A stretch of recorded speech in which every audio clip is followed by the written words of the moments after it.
ដងស្ទឹងសង្កែខែលិញផុតទៅតើឆោយាមផ្លូវនៅក្បាលស្ពានថ្មស្រមោលធម្មជាតិធម្មរំលេចផងសូរត់ភ្លើងចោអងរុនរីត្រីទាំងដំបូលស្បូវនៅត្រើយខាងកាត់ជាពូកំណាត់ឋានស្នេហ៍កវី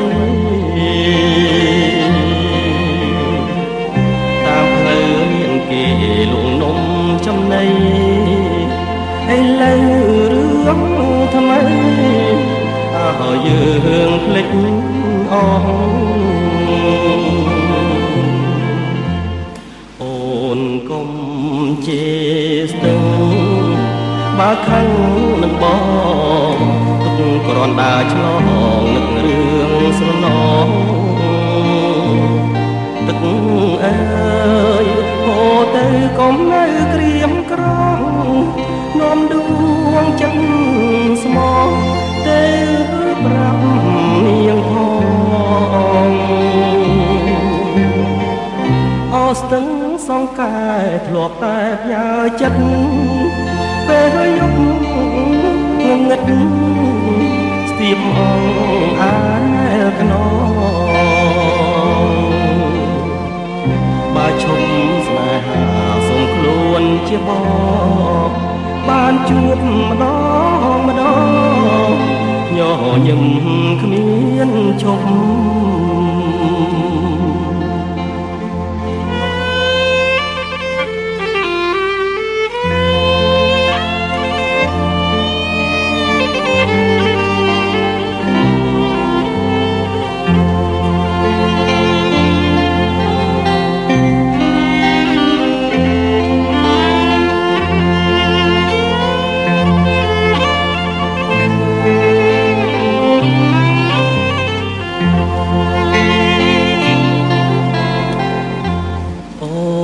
កុំ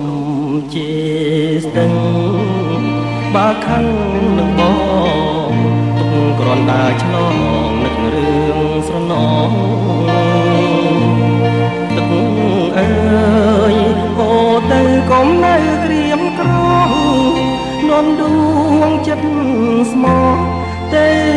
ប្រាប់នាងផងអស្ទឹងសង្កែធ្លាប់តែផ្ញើចិត្តពេលយប់ងងឹតស្ទាបអងអាយខ្នងបើឈប់ស្នេហាសុំខ្លួនជាបងបានជួបម្ដងម្ដងញញឹមគ្មានឈប់